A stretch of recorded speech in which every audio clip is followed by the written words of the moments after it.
Bharatiya Janata party की मनमर्जी क्या महाराष्ट्र में भारी पड़ती हुई नजर आएगी? क्या महाराष्ट्र में देवेंद्र फडणवीस ने जिद करके मुख्यमंत्री कुर्सी तो हासिल कर ली, लेकिन क्या अब देवेंद्र फडणवीस अपनी मुख्यमंत्री कुर्सी को बचा नहीं पाएंगे? क्या एकनाथ शिंदे जो सीएम पद को छोड़ते हुए नजर आए थे, क्या विभागों को लेकर भारतीय जनता पार्टी पर एक बार फिर से दबाव बनाते हुए दिखाई देंगे? दरअसल कई सवाल महाराष्ट्र की राजनीति में खड़े हो रहे हैं कि अब एकनाथ शिंदे क्या करेंगे, क्योंकि मुख्यमंत्री पद को लेकर जो अड़े हुए एकनाथ शिंदे नजर आ रहे थे, भारतीय जनता पार्टी पर दबाव बना रहे थे, भारतीय जनता पार्टी को अपने आगे झुकाने के लिए तैयार हो चुके थे, वो एकनाथ शिंदे एंड वक्त पर बदल जाते हैं, मुख्यमंत्री कुर्सी को छोड़ देते हैं। लेकिन ये कहा जाता है कि एकनाथ शिंदे ने मुख्यमंत्री कुर्सी इसलिए छोड़ी थी क्योंकि वो बड़े विभाग अपने पाले में करना चाहते थे, लेकिन भारतीय जनता पार्टी अब बड़े विभाग भी एकनाथ शिंदे को नहीं देना चाहती है और ना ही उनकी पार्टी के किसी भी विधायक को देना चाहती है। अब चर्चाएं तेज हो गई हैं कि जो गृह मंत्रालय की मांग कर रहे थे एकनाथ शिंदे, बीजेपी देने के लिए तैयार नहीं है। क्या करेंगे एकनाथ शिंदे? क्या एक बार फिर से बगावत पर उतरेंगे? क्या देवेंद्र फडणवीस की मुख्यमंत्री की कुर्सी अब खतरे में आ चुकी है? कई और बड़े सवाल यहाँ पर खड़े होते हैं। मेरे साथ मेरे वरिष्ठ सहयोगी अमन सर मौजूद है। सर, आपका बहुत बहुत स्वागत है। सर, महाराष्ट्र की राजनीति में हम लगातार देख रहे थे कि एकनाथ शिंदे बीजेपी की सरकार को बनने नहीं देंगे, गठबंधन टूट जाएगा, मुख्यमंत्री देवेंद्र फडणवीस नहीं बनने वाले हैं।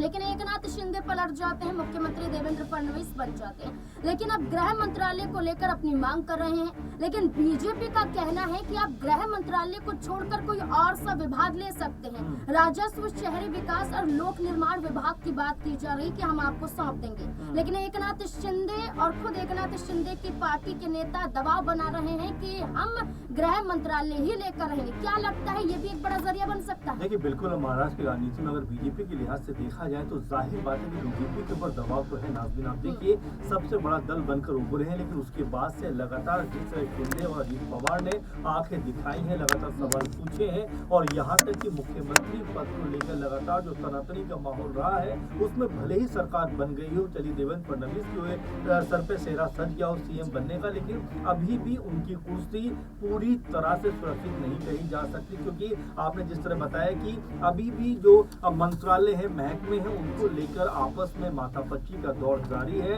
आपस में तनातनी का दौर जारी है और कहीं ना कहीं जो बड़े महकमे हैं, बड़े मंत्रालय हैं, शिंदे और अजीत पवार अपनी तरफ लेना चाहते हैं, क्योंकि भाई ये दोनों दल लगातार ये बात कह रहे हैं कि भाई आपके पाले का अगर मुख्यमंत्री बन गया है तो कम से कम वित्त मंत्रालय, गृह मंत्रालय, शहरी विकास मंत्रालय, इस तरह के जो बड़े महकमे हैं वो हमारे हिस्से आने चाहिए। लेकिन बीजेपी की तरफ से लगातार जो प्रतिक्रिया सामने आ रही है और जो जानकार बता रहे हैं कि बीजेपी किसी भी हालत में गृह मंत्रालय का जो कह सकते हैं बहुत ही महत्वपूर्ण और अहम मंत्रालय होता है वो शिंदे को नहीं देना चाहते हैं। जबकि शिंदे, आपने देखा होगा, शुरुआत से ये बात कह रहे थे कि चलिए अगर मुझे मुख्यमंत्री नहीं बनाया जाता तो गृह मंत्रालय कम से कम मेरे पास रहनी चाहिए, ताकि महाराष्ट्र की जो कह सकते हैं कि जो शासन व्यवस्था है एक तरीके से वो उनके काबू में आ सके, वो उसके ऊपर पूरी तरह काबिज हो सके। अब यहाँ पर अगर गृह मंत्रालय कह सकते हैं शिंदे के पास चला जाता है तो फडणवीस क्या खाली नाम मात्र के मुख्यमंत्री रह जाएंगे?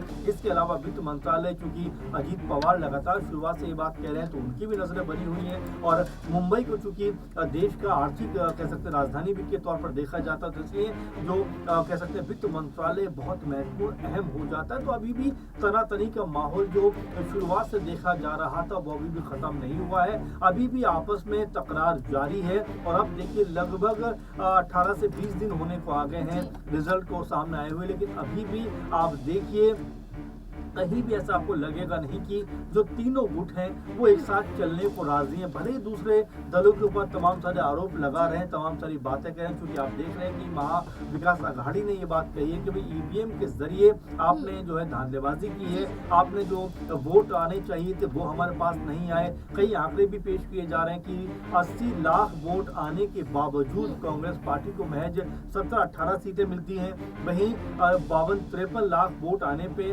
कैसे कह सकते हैं अजीत पवार गुट को जो है 41 सीटें मिल जाती हैं, तो ये आपस में लगातार तालमेल कह सकते हैं कि महाविकास आघाड़ी और महायुति के बीच में तनातनी का माहौल बनाता हुआ दिखाई पड़ रहा है। लेकिन यहाँ पर महायुति भी अपने संकट से जूझ रही है, क्योंकि आपस का जो तालमेल है, आपस की जो सहमति है, वो बिगड़ता हुआ नजर आ रहा है। बिल्कुल सर, देखिए सर अगर हम चर्चा करें तो महाराष्ट्र में हम हमेशा से देखते हैं कि जो मुख्यमंत्री होता है वही बड़े विभाग अपने पास रखता है, और गृह विभाग भी देवेंद्र फडणवीस के पास भी रहा था 2014 में, 2019 तक चला। इसके बाद हम देख रहे थे कि एकनाथ शिंदे मुख्यमंत्री बने, तब उन्होंने गृह मंत्रालय अपने पास क्यों नहीं रखा, ये सवाल बन जाता है। अब दबाव बना रहे हैं कि सीएम पद छोड़ देंगे क्योंकि हमें गृह मंत्रालय मिल जाएगा। बीजेपी खेल करते हुए नजर आ रही है, तब भी देवेंद्र फडणवीस गृह मंत्रालय अपने पास रखे हुए नजर आए थे, तो ये भी एकनाथ शिंदे की चूक देखी जा रही है। शिंदे साफ तौर पे बात कर रहे हैं कि वास्तव में जो 2.5 साल का जो कार्यकाल रहा है, जिसमें हम कह सकते हैं बीजेपी, एकनाथ शिंदे और अजीत पवार मिलकर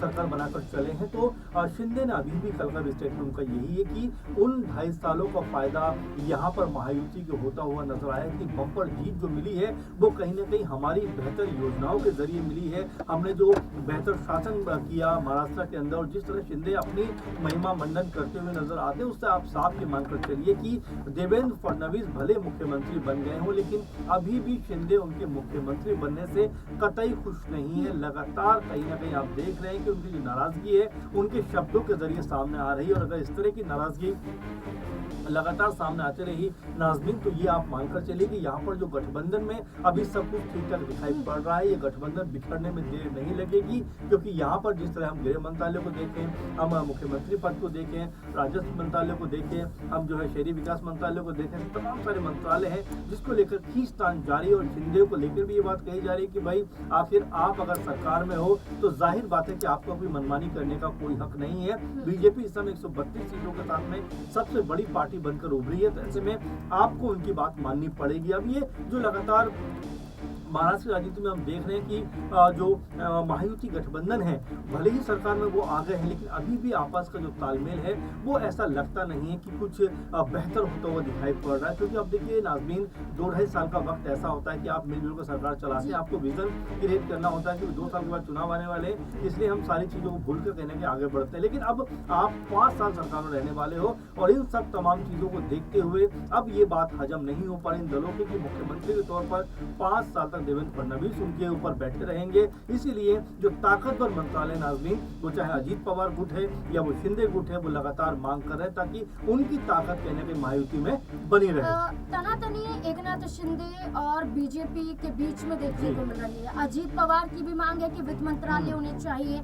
अगर अजीत पवार और एकनाथ शिंदे दबाव बना रहे हैं बीजेपी पर, जैसे कि आपने कहा कि 132 सीटों के साथ बड़ी पार्टी बनकर उभरी महाराष्ट्र में, और कई दलों ने समर्थन भी दिया, 137 कहीं ना कहीं विधानसभा सीटें उनके पास हो जाती हैं। लेकिन देखा जाए तो अगर ये मंत्रालय नहीं मिलते हैं एकनाथ शिंदे और अजीत पवार को, क्या महाविकास आघाड़ी को समर्थन दिया जा सकता है? कोई बड़ा खेल होता हुआ नजर आएगा? देखिए, बिल्कुल संभावनाओं की कहीं कमी कोई होती नहीं है। देखिए, राजनीति एक ऐसा क्षेत्र माना जाता है कि जहाँ पर क्या कहा यह जाता है कि जो आज आपके साथ है वो कल आपके साथ होगा या नहीं होगा, इस बात की कोई गारंटी नहीं है। अभी भी आप देखिए सपा जिस तरह से महाविकास आघाड़ी से अलग होती हुई नजर आ रही है, इसके अलावा आपस में तनातनी का माहौल बना हुआ है। आपने देखा कि बिहार के अंदर आरजेडी जेडीयू अलग हो जाते हैं। ऐसे ढेरों एग्जाम्पल है जब आप देखते हैं। और अगर महाराष्ट्र की बात करें तो शिवसेना और बीजेपी का सबसे अटूट गठबंधन माना जाता था, वो अलग हो गए। तो यहाँ पर कोई बड़ी बात नहीं कि शिंदे और अजीत पवार यहाँ पर जो बीजेपी की मनमानी चल रही है उसके खिलाफ जो है एक बगावत का मोर्चा खोलते हुए नजर आए। आपको याद होगा कि जब एक प्रेस कॉन्फ्रेंस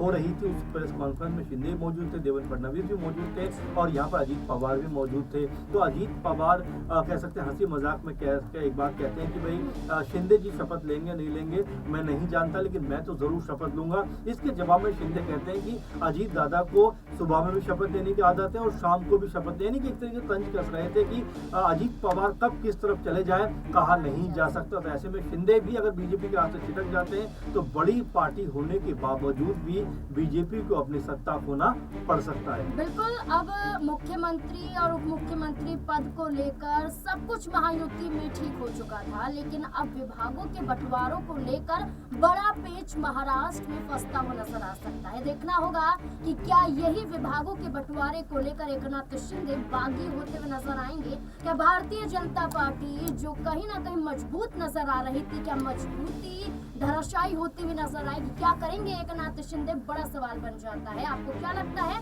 अपनी राय कमेंट सेक्शन में जरूर देखते रहे इस पे नई न्यूज।